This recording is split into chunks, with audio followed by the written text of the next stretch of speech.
اعوذ باللہ من الشیطان الرجیم بسم اللہ الرحمن الرحیم۔ پنڈی پوسٹ کے ناظرین کو چودھری محمد اشفاق اور پنڈی پوسٹ کی پوری ٹیم کی طرف سے السلام علیکم۔ ناظرین، عورت دور جاہلیت میں بھی ظلم و ستم کا شکار تھی، اور آج اس روشنی کے دور میں بھی جہاں ہر طرف علم کے سمندر اور بہت زیادہ تعلیم ہونے کے باوجود بھی عورت آج بھی ظلم و ستم کا شکار ہے۔ اس کی بنیادی وجہ کیا ہے؟ کیا عورت کو معاشرے میں جو مقام اللہ پاک قرآن و سنت نے دیا ہے وہ اتنا زیادہ ہے کہ اگر اس پر عمل درآمد کر دیا جائے تو عورت کو زندگی کے کسی بھی موڑ پر کوئی پرابلم پیش نہ آئے؟ لیکن بدقسمتی سے ہمارا معاشرہ اس ڈگر پر چل پڑا ہے کہ ہم عورت کو ایک بالکل معمولی سی کھیل تماشا سمجھتے ہیں، اور اس کی جو عورت ماں بھی ہے، عورت بہن بھی ہے، عورت بیٹی بھی ہے، اور معاشرے میں اس کا بہت بڑا کردار ہے، لیکن ہم عورت کو اس کردار سے بالکل محروم رکھے ہوئے ہیں۔ آج دنیا بھر میں خواتین پر تشدد کے والے سے عالمی دن منایا جا رہا ہے، تو اسی والے سے بات چیت کرنے کے لیے ہمارے ساتھ موجود ہیں ایڈوکیٹ ہائی کورٹ لبنہ شہین صاحبہ۔ تو آج ان سے بات چیت کریں گے کہ عورت کو موجودہ دور میں جہاں ہر طرف تعلیم کا بول بالا ہے، تو اس دور میں بھی عورت کو کون کون سی مشکلات کا سامنا کرنا پڑ رہا ہے۔ محترمہ لبنہ شہین صاحبہ، ہم آپ کو اپنے پروگرام پنڈی پوسٹ ہمارے لوگوں میں خوش آمدید کہتے ہیں۔ محترمہ، سب سے پہلے یہ بتائیں کہ خواتین پر دور جاہلیت میں بھی ظلم ہوتا تھا، آج پڑھے لکھے معاشرے میں بھی بالکل ایسا ہی ہو رہا ہے، اس کی بنیادی وجہ کیا ہے؟ اچھا، جو آپ نے سوال کیا ہے یہ بہت امپورٹنٹ ہے، ہمارے پرانے دور کو بھی دیکھے اور نئے دور کو بھی دیکھے۔ اس کے دو پرسپیکٹیو ہیں۔ فرسٹ آف آل، دور جہالیت میں تو یہ ہوتا تھا کہ تب تو تعلیم بھی نہیں تھی کہ عورت کا مقام کیا ہے، اس کا ایک امپورٹنس کیا ہے سوسائٹی میں، اس کا رول کیا ہے۔ اس ٹائم یہ تعلیم بھی نہیں تھی۔ اس ٹائم جو ظلم و ستم ہوتا تھا اس کو درست کرنے کے لیے ہمارے نبی پاک صلی اللہ علیہ وسلم نے بہت ساری تعلیمات ہمیں دیں، تو ہمیں قرآن و سورت کی صورت میں بھی ہمیں بہت ساری ایسی روشنی ملی جس کی وجہ سے ہم عورت کو اس کا ایگزیکٹ مقام جو ہے معاشرے میں وہ دے سکیں۔ لیکن انفارچونیٹلی یہ ساری چیزیں ہمارے سامنے ہیں، ہمارے پاس قرآن کی صورت میں موجود ہے، بہت ساری حدیثیں ہیں۔ اگر صرف ہم اس کو اسلام کے پرسپیکٹیو سے دیکھیں تو عورت کا مقام جو اسلام نے دیا ہے وہ دنیا کے کسی مذہب نے عورت اور کسی عورت کو نہیں دیا۔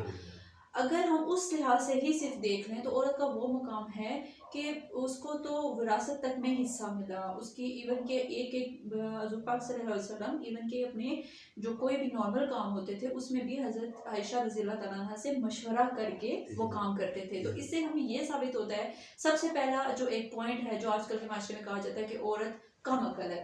اگر صرف ہم اسی بات پہ آ جائیں تو آپ دیکھیں کہ حضرت عائشہ حضور پاک صلی اللہ علیہ وسلم کو مشورے دیتی تھی اور وہ ان پہ عمل کرتے تھے، ٹھیک ہے؟ تو دیکھا جائے تو عورت جو ہے وہ اتنی عقل مند ہے کہ وہ معاشرے کے مسائل کا بھی حل نکال کے دے سکتی ہے۔ تو آپ یہاں پہ یہ دیکھیں کہ ہماری آج کے ٹائم پہ اگر ہم بات کریں تو آج کا ٹائم ایسا ہے کہ ہم نے وہ رول ایکسیپٹ ہی نہیں کیا، عورت کو وہ ہم نے رول دیا ہی نہیں جو اس کا ایگزیکٹ رول ہے۔ اب یہ دیکھیں کہ ہمارا دماغ یہ چیزیں اگر دیکھا جائے تو ٹو بی آنیسٹ ایک میل ڈومینیشن سوسائٹی کی طرف جاتے ہیں ہم، کہ جہاں پہ میل یہ سمجھتے ہیں کہ عورت کم عقل ہے، کن ذہن ہے، وہ ناکارہ ہے، وہ کچھ نہیں کر سکتی۔ یہ ہمارے دماغ یہ ایکسیپٹ نہیں کر پائے، اور میرے نزدیک سب سے جو بنیادی وجہ ہے نا آج کل کے دور میں بھی عورت کو اسی طرح ٹریٹ کرنے کی، وہ سب سے بڑی وجہ میل ڈومینیشن ہے۔ کہ جو ہمارے معاشرے کے مرد ہیں اگر وہ یہ سمجھ جائے نا کہ عورت کا مقام کیا ہے تو یہ ظلم و ستم، یہ جو روز روز کے کیسز ہمارے سامنے آتے ہیں وہ بھی ہمیں دیکھنے کو نہ ملے، صرف ہمارے ایکسیپٹ کرنے کا ایک مسئلہ ہے بس۔ مطلب لبنہ شہین صاحبہ، جو وقت بڑھتا جا رہا ہے، وقت گزرتا جا رہا ہے، تعلیم کا رجحان بھی بڑھتا جا رہا ہے، لیکن اس کے باوجود بھی معاشرے میں طلاق کا رجحان بھی بڑھتا جا رہا ہے۔ اس کی بنیاد آپ ماشاءاللہ ایک وکیل ہے، وہ آپ کے پاس روزانہ سینکڑوں کی تعداد میں ایسے کیسز بھی آتے ہیں۔ ان جو طلاق کے کیسز ہوتے ہیں ان کے پیچھے رول کس کا ہوتا ہے، ان کی بنیادی وجہ کیا ہوتی ہے؟ اچھا، یہ تو بہت ایک امپورٹنٹ سوال ہے کیونکہ ہم یہ پریکٹس کرتے ہیں روزانہ کے بیس پہ، ہمارے سامنے جتنے بھی کیسز آتے ہیں سب سے جو بنیادی وجہ جو اس ٹائم چل رہی ہے وہ ڈومیسٹک وائلنس ہے. ڈومیسٹک وائلنس یعنی کہ گھر پہ ہونے والے ظلم و ستم جو عورت کے اوپر ہوتے ہیں نا, ڈیلی کی مار کٹائی, اس کے اوپر اس کو اچھا اگر ہم ڈومیسٹک وائلنس کے اوپر جا رہے ہیں نا تو اس ڈومیسٹک وائلنس کا مطلب صرف یہ نہیں ہے کہ عورت کو فزیکلی مارنا. سم ٹائم ہم مینٹلی ٹارچر کر رہے ہوتے ہیں, ہم ایموشنلی ٹارچر کر رہے ہوتے ہیں. سب سے بڑا اگر ہماری کورٹ میں بھی یہ سب سے بڑا آرگومنٹ ہوتا ہے کہ جو مینٹل ایموشنل جو ڈیمیج ہوتا ہے نا وہ سب سے بڑا ظلم ہوتا ہے, کیونکہ جو جسمانی زخم ہوتے ہیں وہ تو ہم نارملی کہتے ہیں بھر جاتے ہیں, لیکن دماغی اور جو ایموشنلی ہوتے ہیں نا وہ نہیں بھرتے. تو عورت ایک حد, دیکھیں ہم انسان ہیں, عورت بھی ایک انسان ہے, ایک حد تک ایک ظلم کوئی برداشت کر سکتا ہے. مار کٹائی, مار پیٹ, یہ تو ایک وہ چیز ہے جو عورت سم ٹائم اپنے بچوں کے لیے سہ جاتی ہے. تو اگر یہ سب سے بڑی جو وجہ آج ہم دیکھیں 80% کیسز جو ہوتے ہیں نا وہ یہ ہوتے ہیں کہ جو مرد ہوتے ہیں وہ باہر کا غصہ گھر آ کے عورتوں کو نکالتے ہیں, جس کی وجہ سے وہ تنگ آ جاتی ہیں اور وہ پھر ایسے مرد کے ساتھ گزارا نہیں کر سکتی جو ان کو ذہنی جسمانی ایموشنلی ٹارچر کرتے رہتے ہیں. تو سب سے بڑی وجہ یہ ہے. اچھا مطلب یہ کہیں کہ عورت بطور ماں, بیٹی, بہن یا جس بھی روپ میں ہو وہ ہم سب کو بہت اچھی لگتی ہے وہ, لیکن جب وہی پیاری عورت کسی بھی صورت میں اپنے باپ کی وراثت میں سے بھائیوں سے وہ اپنا حق مانگتی ہے تو پھر وہی عورتوں کے ہم دشمن بن جاتے ہیں. اس کی بنیادی کیا وجہ ہے؟ ہمارا معاشرہ جو ہمارا قانون ہے ملک پاکستان کا وہ عورت کو وراثت میں کون کون سے حقوق دے رہا ہے؟ جی بالکل, یہ بہت ہی اہم سوال ہے. اب آپ دیکھیں اس کا جواب میں دینے سے پہلے نا کچھ بیک گراؤنڈ آپ کو بتا دوں کہ انہیریٹنس کا بیک گراؤنڈ کیا ہے. ٹھیک ہے, دیکھیں جب انہیریٹنس کا یہ بیک گراؤنڈ آیا نا تو اللہ تعالیٰ نے قرآن پاک میں صاف صاف یہ فرما دیا کہ عورت وراثت کی حقدار ہے اپنے باپ کے اور اپنی ماں کے, یعنی کہ وہ دونوں طرف سے ملنے والی جائیداد میں وہ 1/2 کا حق رکھتی ہے. ٹھیک ہے, تو جب ہمیں وراثت کا یہ ایک اصول سب سے پہلے ہمیں 1400 سال پہلے بتا دیا گیا کہ عورت وراثت میں حقدار ہے. ٹھیک ہے, اب ہم جب آتے ہیں نا یہاں پہ جو آپ نے سوال کیا کہ وہ پہلے تو بڑی پیاری ہوتی ہے لیکن جب وہ اپنا حق مانگتی ہے تو وہ بڑی دشمن بن جاتے ہیں اس کے سارے. سب سے پہلی بات تو یہ ہے نا کہ ہمارے دماغوں میں کیا گھسا ہوا ہے, وہ یہ گھسا ہوا ہے کہ بیٹی جو ہے بیاہ دی تو وہ پرائی ہوگی. اور اگر آپ دیکھیں تو جب ہم بیٹی بیاہ دیتے ہیں نا تو جو نیکسٹ والے ہوتے ہیں وہ کہتے ہیں یہ پرائی ہے, یہ پیچھے سے آئی ہے. عورت کو کہیں پہ ایکسیپٹ ہی نہیں کیا گیا. جب اس ان سیلف اس کو ہی ایکسیپٹ نہیں کیا جا رہا تو اس کی وراثت کو کون ایکسیپٹ کرے گا, یہ سوال. دیکھیں اگر اب آ جاتے ہیں انہیریٹنس پہ, جو قانون بنا ہے, قانون پہ جو ہماری انہیریٹنس چین ہوتی ہے اس پہ ہاف جو حصہ ہوتا ہے وہ عورت کا حق ہے. ہم لوگ کیا سمجھتے ہیں کہ ہم نے بیٹی بیاہ دی, ہمارا فرض پورا ہو گیا بس, حالانکہ فرض یہاں پہ ختم نہیں ہوتا. ایک جو وہ بھی اولاد ہے اس سے وہ بھی اپنا حق رکھتی ہے. اب ہم عدالتوں پہ جاتے ہیں تو عدالتوں میں ڈیفینیٹلی ایسے قانون ہیں, بہت سارے ایسے ایکٹ ہیں, بہت سارے ایسے لاز ہیں جو حصہ دیتے ہیں جس کی آپ اگر کورٹ میں جاؤ. لیکن سب سے بڑی بات یہ ہوتی ہے کہ ہمارے جو معاشرہ ہے نا, سوسائٹی ہے, یہ عورت کو گھر سے باہر قدم نکالنے پہ بھی مجبور مطلب اتنا کر دیتے ہیں کہ وہ پھر عدالتوں میں جا کے اپنا حق مانگتی ہے. اگر ہم اسلامک وے کو اپنے گھر میں ہی ایکسیپٹ کر لیں, اگر آپ اسلامی جو رولز ہیں, جو پرنسپلز ہیں, جو تعلیم ہے وہ گھر پہ ہی ایکسیپٹ کر لیں تو کوئی بھی عورت کو مجھے نہیں لگتا کہ اس کو ضرورت پڑتی ہے کہ وہ عدالتوں میں جا کے اپنا حصہ مانگے. یہ صرف ایکسیپٹ کرنے کی بات ہے. میں نے پہلے بھی بولا تھا, ابھی بھی بول رہی ہوں کہ ہم ان چیزوں کو ایکسیپٹ نہیں کرتے. ہمیں ایک قرآن پاک کی صورت میں, حدیثوں کی صورت میں حضور پاک صلی اللہ علیہ وسلم کی زندگی کا ایک عملی نمونہ ہے جو ہمیں پورا ایک رول ماڈل ملا ہوا ہے. ہم صرف ایکسیپٹ کر لیں ہماری زندگی آسان ہو جائیں, اور عورت کی تو بہت آسان ہو جائے. اچھا مطلب یہ بتائیں کہ ہم اتنی ناانصافی کا شکار کیوں ہو چکے ہیں کہ مرد جو مرضی کرے, وہ رات کو دیر سے آئے نہ, جو مرضی کرے, لیکن عورت گھر کی چارچاری سے باہر کے قدم بھی رکھ دے تو اس پر ہزاروں الزامات لگ جاتے ہیں, اس کو نفرت کی نگاہ سے دیکھنا شروع کرتا ہے. تو یہ بنیادی وجہ کیا ہے کہ ہم بالکل ذہنی طور پر بالکل مفلوج ہو چکے ہیں, یا تعلیمی شعور یا ویسے جو دیگر معاشرے کے جو راتوں کے آتے ہیں ہم ان سے دوری کی وجہ سے ایسا ہو رہا ہے؟ اچھا, سب سے پہلے تو یہ گھر کی چار دیواری کے اوپر جو آپ نے بات کی نا, یہ میں 2 طرح سے اس پہ بات کروں گی. وہ پہلی بات یہ کہ گھر کی چار دیواری, جیسے میں نے پہلے بھی جتنی باتیں کی وہ اسلامک پرسپیکٹیو سے کی, کیونکہ جتنے بھی قانون بنے ہیں وہ اسلامک پرسپیکٹیو سے ہی بنے ہیں. ہم نے جتنے قانون بنائے ہیں, گھر کی چار دیواری عورت کے لیے کوئی بری جگہ نہیں ہے. اگر اس کا جو مرد ہے وہ اس کو اکارڈنگ ٹو اسلام اس کے حقوق پورے کرے تو کوئی بھی عورت گھر کے چار دیواری سے باہر نکلنا پہلی بات ہے پسند ہی نہیں کرے گی. ٹھیک ہے. یہاں پہ پھر بات آ گئی کہ اگر عورت کو عورت کی طرح ٹریٹ کیا جائے, اس کو عورت کو اس کی ویلیو, اس کی اسپیسیفکیشن سمجھی جائے, تو کوئی بھی عورت, میں پہلے بھی کہا تھا کہ اس کو ضرورت نہیں ہے کہ وہ گھر سے قدم باہر رکھے. گھر سے باہر, چار دیواری سے باہر قدم رکھنے کی نوبت کب آتی ہے؟ وہ تب آتی ہے کہ جب ایک مرد جو ہے وہ اس کے حقوق پورے نہیں کر رہا. آج کل کے نارمل آپ دیکھیں, چار بچے ہوتے ہیں, مرد ہوتے ہیں غلط ایکٹیویٹیز کا شکار ہوتے ہیں, جیسے کہ یہ ہو گیا ڈرنکنگ وغیرہ, یہ چرس وغیرہ, اس طرح کی ایکٹیویٹیز میں پڑے ہوتے ہیں, رات کو دیر سے واپس آتے ہیں.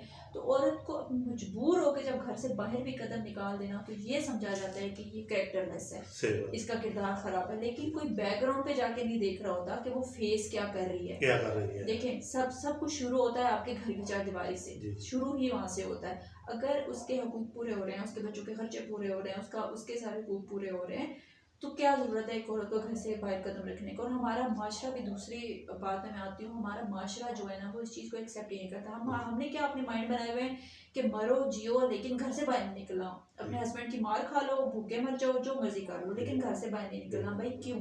اگر ہم دیکھیں تو حضور پاک صلی اللہ علیہ وسلم کے دور میں عورتیں تجارت کرتی تھیں.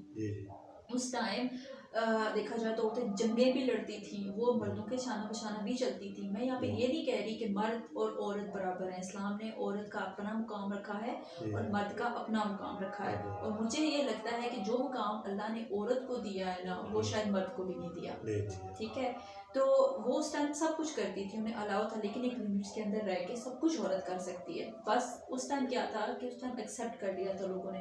ہمارے معاشرے میں ہمارے ذہن ہی اتنے خراب ہو چکے ہیں, اور ٹو بی آنیسٹ ہمارا معاشرہ اس نہج پہ جا چکا ہے نا جہاں پہ عورت کو سمجھا صرف یوز کی چیز سمجھا جاتا ہے. بس استعمال کرو اپنے فائدے کے لیے, اپنے جو ہے نا چیزوں کے لیے, اور بس ٹھیک ہے. حالانکہ عورت کو انسان سمجھے تو ایسا کچھ بھی نہ ہو. مطلب ایک دین اسلام کی روح سے میں بات کر رہے تھے کہ ہمارا مذہب تو خواتین سے اس نے سلوک کا طرز دیتا ہے, لیکن ہم تو اس کے بالکل برعکس چل رہے ہیں. تو کیا اس کی وجہ یہ بھی ہو سکتی ہے کہ جو دین اسلام سے ہماری دوری ہے, جو ہم مکمل طور پر دین اسلام سے علیحدہ ہو چکے ہیں, کوئی اس کی بنیادی وجہ یہ بھی ہو سکتی ہے؟ بالکل. یہاں پہ میں یہ کہوں گی کہ ہم لوگ کہہ سکتے ہیں کہ ہم صرف نام کے مسلمان رہ گئے. ہمارا جو اسلام ہے نا, اگر ہم اس کو پڑھیں, اس کو دیکھیں, تو وہ آپ کو کبھی بھی کچھ بھی چیز سرچ کرنے کی ضرورت نہیں پڑے گی کہ آپ نے زندگی گزارنی کیسے ہے. سب سے بڑی وجہ آج کے دور میں عورت کے ساتھ جو ہوتا ہے نا انصافی, اس کے اوپر ظلم, ڈومیسٹک وائلنس, اس کے ساتھ ہراسمنٹ. آپ دیکھا جائے ورک پلیس پہ جہاں پہ عورتیں جاب کرتی ہیں, وہاں پہ انہیں کتنے مسئلے فیس کرنے پڑتے ہیں. سب کچھ یہ صرف اسی لیے ہوا ہے کہ ہم کو بیسک نالج ہی نہیں ہے عورت کے بارے میں, عورت کے رول کے بارے میں. جو اسلام نے ہمیں تعلیمات دی ہیں اس کی نالج ہی نہیں ہے. اور اگر ہم پچھلے سوالات کی روح سے دیکھیں, اگر ہمیں نالج ہے تو ہم اس نالج کو یوٹیلائز نہیں کرتے, اس کو استعمال نہیں کرتے, اس کو اپلائی نہیں کرتے. حالانکہ اپلائی سب سے پہلے آپ کے اپنے گھر پہ ہوتا ہے, وہاں سے شروع ہوتا ہے. تو یہ اسلام سے دوری ہی ہے, کیونکہ میں نے آپ کو پہلے بھی یہ بتایا کہ جتنے قانون بنے ہیں وہ اسلام کی روشنی میں ہی بنے ہیں. تو یہ ہمارا جو چین چلتی ہے یہ ہمیں وہاں سے ملتی ہے. اسلام ہی ہے جس نے ہمیں یہ سب کچھ بتایا, لیکن ہم اس کو فالو نہیں کرتے, ہم ایکسیپٹ نہیں کرتے, کیونکہ ہمارے دماغ بھی نہیں مانتے. اور ہم چاہتے ہیں کہ اگر ہم نے ایکسیپٹ کر لیا تو ایک سو کالڈ جو ایگو ہوتی ہے لوگوں کی, مردوں کی, وہ ہرٹ ہو جاتی ہے. تو یہ چیز ویسے سب سے زیادہ عورت کو حقوق اور اس نے سلوک اور اچھا برتاؤ کرنے کے جو درس ہے وہ تو ہمیں دین اسلام دیتا ہے. لیکن ہم جو ہمارے مسلمان مالک ہیں وہ تو اس حق سے عورت کو بالکل محروم کر چکے ہیں, اور یہ کوشش کر جتنا اس کو مزید محروم کرنے کی کر سکتے ہیں اتنا کر دیا جائے. تو کیا آپ ماشاءاللہ آپ کے پاس لوگ آتے رہتے ہیں, کلائنٹ آتے رہتے ہیں, طرح طرح کی باتیں بھی آپ سنتی رہتی ہیں جن کو تو غیر ممالک جو ہے غیر اسلامی ممالک وہاں پر عورت کو کس نظر سے دیکھا جاتا ہے؟ ابھی ہم یہاں پہ اگر ڈفرینس پہ آ گیا نا کہ اسلامی ممالک اور غیر مسلم جو ملک ہیں ان میں کیا ڈفرینس ہے, تو سب سے دیکھا جائے نا اجیرن جو زندگی ہے نا ایک عورت کی, وہ غیر اسلامی ملکوں میں. اب یورپین کنٹریز میں چلے جائیں, وہاں پہ عورتیں جاب بھی کرتی ہیں, وہاں پہ وہ بچے بھی پالتی ہیں, وہاں پہ وہ گھر بھی سنبھالتی ہیں. وہاں پہ یہ سین ہے کہ اپنا اپنا کماؤ اور اپنا اپنا چلاؤ, ٹھیک ہے. اب عورت کو 50% وہاں پہ جو ہے حصہ ڈالنا پڑتا ہے گھر چلانے میں. اگر اسی ہم آلٹرنیٹیو وے میں آ کے دیکھیں, اپنے اسلامی ممالک میں دیکھیں, تو عورت کا تو یہ مقام ہے کہ اللہ تعالیٰ نے اس کو یہ مقام دیا ہے کہ وہ گھر میں بیٹھے اور مرد اس کے لیے کما کے لائے, کیونکہ وہ مرد کی ذمہ داری ہے. عورت نے ہمیشہ جب عورت پیدا ہوئی تو اللہ تعالیٰ نے اس کو پیدا ہی اس ناز سے پیدا کیا کہ وہ مرد کی ذمہ داری ہے اور وہ گھر میں رہے. ابھی ہم جائیں غیر اسلامی ملک میں, وہاں پہ آپ دیکھیں وہاں پہ عورت کے ساتھ ایون کہ روڈ پہ چلتے ساتھ ان کے کتنے ریپ کیسز ہو جاتے ہیں, چلتے چلتے ان کے ساتھ ان کی ہراسمنٹس ہوتی ہیں ورک پلیس کے اوپر. ان کو مردوں کے شانہ بشانہ وہ چلتی ہیں, لیکن ان کی زندگی سب سے مشکل ہے, کیونکہ مردوں کی زندگی تھوڑی سی مشکل ہوتی ہے. وہاں پہ عورت کی زندگی وہ مردوں کا بھی رول نبھا رہی ہے, وہ عورتوں کا بھی رول نبھا رہی ہے. وہ ان کی زندگی سب سے زیادہ مشکل ہوتی ہے. تو اسی یہ ڈفرینس ہے ہمارے اسلامی ممالک میں اور غیر اسلامی ممالک میں, کہ وہاں پہ عورت کو جو ہے وہ حقوق نہیں حاصل جو ہمیں حاصل ہے, اسلام میں حاصل ہے. یہ فرق. اچھا مطلب یہ بتائیں کہ پارلیمنٹ میں خواتین کی مناسب نمائندگی بھی موجود ہے, اس کے باوجود وہ جو ایک تناسب ہے وہ خواتین کا پارلیمنٹ میں, قومی اسمبلی میں, تو وہ جب ان کو موقع ملتا ہے تو وہ ایسے قوانین کیوں نہیں بنواتی, ان پر عمل درآمد کیوں نہیں کروا سکتی جن کی وجہ سے عورت کو تفضل حاصل ہو سکے. اچھا, یہاں پہ اگر ہم آئے نا پارلیمنٹ کی بات پہ آ گئے, تو پارلیمنٹ میں اگر ہمیں دیکھا جائے تو بہت سارے قانون موجود ہیں. قانون سازی اتنی ہو چکی ہے نا عورت کے رائٹس کے اوپر, انہیریٹنس رائٹ موجود ہیں, اور اس کے علاوہ اینٹی پروٹیکشن وومن رائٹس موجود ہیں, اس کے علاوہ وومن پریونشن ہے, مسلم فیملی لاز موجود ہیں. بہت سارے قانون ہیں ہمارے ملک میں. مسئلہ کہاں پہ آتا ہے, وہاں پہ امپلیمنٹیشن نہیں ہے. ہماری عدالتیں اس قابل آج تک ہو ہی نہیں سکی ہیں. ہمارا جو پارلیمانی نظام ہے وہ اس قابل نہیں ہو سکا کہ ان کو امپلیمنٹ کروایا جائے, ان کو عمل درآمد کروایا جائے ہمارے ملک میں. سب سے بڑا مسئلہ آ جاتا ہے عمل درآمد کا. کوئی بھی قانون ہوتا ہے, ابھی جو دیکھیں نور مقدم کیس تھا, اس کے بعد جو ہے وہ اینٹی وومن پریونٹیو ایکٹ بنا. اس کے علاوہ زینب نور کیس تھا, اس کے بعد بھی بہت سارے ایسے ایکٹس بنے, وہ بن کے لیکن ان کو امپلیمنٹ نہیں کیا جاتا. اگر کرنے کی کوشش بھی کی جائے تو بہت سارے ایسے فیکٹرز ہیں جن کی وجہ سے وہ نہیں ہو پاتے. تو قانون موجود ہیں, صرف ان پر عمل درآمد کی ضرورت ہے. بہت اچھی بات. اچھا مطلب لبنہ شہید صاحبہ, آپ خود کیوں ایک لڑکی ہیں, ایک خاتون ہیں, تو اس وقت معاشرے کی نظر میں جہاں آپ کی ماشاءاللہ بہت زیادہ ایکٹیویٹیز ہیں, آپ کی بہت بیٹھنا اٹھنا بھی بہت زیادہ لوگوں کے ساتھ ہے, تو اس وقت عورت کو مین کون سے مسائل کا سامنا ہے؟ سب سے زیادہ اگر میں آ جاؤں ایز اے ورکنگ وومن بات کروں تو مجھے, اگر میں صرف اپنے بھی آ کے بات کروں تو سب سے زیادہ جو ہم فیس کرتے ہیں نا, وہ ہم فیس کرتے ہیں ورک ہراسمنٹ. دوسری بات ہم یہاں پہ فیس کرتے ہیں میل ڈومینیشن. ہمارا تھوڑا سا پروفیشن ایسا ہے جہاں پہ یہ سمجھا جاتا ہے کہ یہ پروفیشن ہی میلز کا ہے. حالانکہ دیکھا جائے تو کہیں پہ بھی پابندی نہیں ہے کہ عورت یہ نہیں کر سکتی. دیکھا جائے تو عورت نے ابھی تک کہاں کون سا ایسا فیلڈ چھوڑا ہے جہاں پہ عورتوں نے پرفارم نہیں کیا. تو سب سے ابھی جو ہم لوگ فیس کرتے ہیں ورک ہراسمنٹ تو اتنی ہوتی ہے, ہمیں بلنگ بہت زیادہ ہوتی ہے. دوسری بات ہمیں یہ کہا جاتا ہے کہ یہ پیشہ عورتوں کا نہیں ہے, یہ مردوں کا پیشہ ہے. حالانکہ دیکھا جائے تو بہت سارے ایسے نام ہیں جنہوں نے اس پروفیشن میں بہت بڑے بڑے نام کمائے ہیں, جو سپریم کورٹ تک گئے ہیں, بہت نام کمائے. بہت ساری ججیز ہیں جو اس ٹائم کام کر رہی ہیں. تو یہ سب سے زیادہ ورک پلیس پہ یہ ہو رہا ہے. اگر دوسری طرف ہم آ جائیں, اپنی پرسنل لائف پہ آ جائیں, تو سب سے زیادہ جو اگر میں جتنے کیسز میں نے ہینڈل کیے یا جو بھی, سب سے زیادہ میں نے ڈومیسٹک وائلنس دیکھا. مردوں کی جو ہوتی ہے ایک وہ عورت کے اوپر, جو ایک ایسی عورتیں ہوتی ہیں جو شادی کر کے گھر بیٹھی ہوتی ہیں, اپنے ہسبینڈ کے اس پہ بیٹھی ہوتی ہیں, ان کے اوپر ڈومیسٹک وائلنس. یہ ایسے مین فیکٹرز ہیں نا ہمارے معاشرے کے جو اس ٹائم ہائی لائٹڈ ہے. یہ جو ہے دونوں, ان کی وجہ سے یہ سب سے زیادہ مسئلے ہیں جو ہمیں ورک پلیس پہ گھر پہ مسائل کا حل کرنے کے لیے. مطلب یہ بتائیں کہ اس وقت عورت کے تفت کے لیے ہمارے ملک پاکستان میں جو قوانین موجود ہیں یا بنائے جا چکے ہیں وہ کافی ہیں یا مزید قانون سازی کی ضرورت ہے اس حوالے سے؟ دیکھیے اس کا جواب میں نے پچھلے سوال میں بھی دیا تھا کہ قانون بہت موجود ہے. قانون سازی اتنی ہے کہ عورت کو ہر لحاظ سے, اگر ہم صرف عورت سے ہٹ کے نا ہر ایسا مجھے نہیں لگتا کہ ایسا کوئی بھی ایسا ایک ڈومین باقی ہے جہاں پہ قانون سازی نہیں ہے ملک میں. کانسٹیٹیوشن میں جا کے دیکھیں وہاں پہ عورت کے حقوق کی بات کی گئی ہے. جو ہمارا بیسک قانون ہے اس ملک کا کانسٹیٹیوشن، ہر طرح کا قانون موجود ہے. مسئلہ صرف آ جاتا ہے امپلیمنٹیشن کا. امپلیمنٹیشن ہو جائے نا تو ایک بہت ساری ایسی چیزیں جو خود بخود ختم ہو جائیں گی. تو یہ ہے کہ قانون سازی وقت کے ساتھ ضرورت پڑتی رہتی ہے. جب جیسے جیسے سرکمسٹانسز بنتے ہیں، جیسے جیسے حالات بدلتے ہیں، وقت کے ساتھ ضرورت پڑتی ہے. لیکن اگر اس دور تک ہم دیکھا جائے تو ہمارے پاس انف لاز موجود ہیں. اگر صرف ہم انہیں کو امپلیمنٹ کرتے ہیں تو بہت ساری چیزیں ان لائن ہو جائیں گی. اچھا محترمہ لبنہ شیخ صاحبہ، آپ آج کے دن کی مناسبت سے خواتین کو کیا پیغام دیں گی؟ سب سے پہلے تو میں عورتوں کو یہ پیغام دینا چاہوں گی کہ سب سے پہلے آپ اپنے رول کو پہچانیں. اپنا جو آپ کا مقام ہے، اپنی امپورٹنس ہے، اس کو پہچانیں.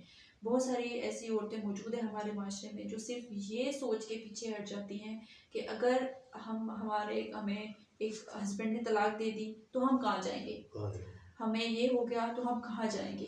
کہاں جانے سے پہلے آپ لوگ اپنے آپ کو اس قابل بنا لو کہ آپ کو پتہ ہو کہ آپ خود کو خود سنبھال سکتے ہو. جب آپ کو یہ پتہ ہوگا نا کہ آپ انڈیپینڈنٹ رہ کے خود کو خود سنبھال سکتے ہو تو پھر آپ کبھی کسی پہ ڈیپینڈ نہیں کرو گے. بینگ اے وومن میں جو ایک سب سے امپورٹنٹ چیز کہنا چاہوں گی کہ اگر آپ کو فیل ہوتا ہے کہ آپ جو ہے ایک انڈیپینڈنٹ وومن بن سکتے ہو تو بنو. کبھی بھی یہ سوچ کے پیچھے نہ ہٹو کہ مجھے کوئی ضرورت نہیں ہے. آپ یہ نہ سوچو. آپ کے اندر قابلیت ہے، اس کو یوٹیلائز کرو، آگے لاؤ اور اس چیز کو پرفارم کرو. ناظرین، ہمارے ساتھ موجود تھیں لبنہ شیخ صاحبہ، ایڈوکیٹ، ہائی کورٹ. انہوں نے آج کے دن کی مناسبت سے بہت اچھا پیغام دیا اور عورتوں کو خاص طور پر مردوں کو بھی اور عورتوں کو بھی یہ بہت اچھے طریقے سے آگاہی دی کہ آپ کا مرد کا معاشرے میں کیا رول بنتا ہے اور عورت کا معاشرے میں کیا رول بنتا ہے. اگر یہ دونوں اپنے اپنے حقوق کو پہچان لیں، اپنے اپنے رول کو پہچان لیں، اپنے اپنے جو دین اسلام نے، جو اسلامی قانون نے ان کو حقوق دیے ہیں وہ ان پر اگر ثابت ہو جائیں، وہ ان پر عمل درآمد کرے. خاص طور پر ذہن سازی کی اس والے سے بہت زیادہ ضرورت ہے کہ ہم ایک دوسرے کا احترام کریں، ایک دوسرے کے حقوق کا احترام کریں تو معاشرہ بہت سے بگاڑ سے بچ سکتا ہے. محترمہ، آپ نے ہمیں وقت دیا، عورتوں کے دن کی مناسبت سے بہت اچھی باتیں کی. آپ کا بہت بہت شکریہ. ناظرین، اسی کے ساتھ ہی آپ سے اجازت چاہیں گے. خدا حافظ.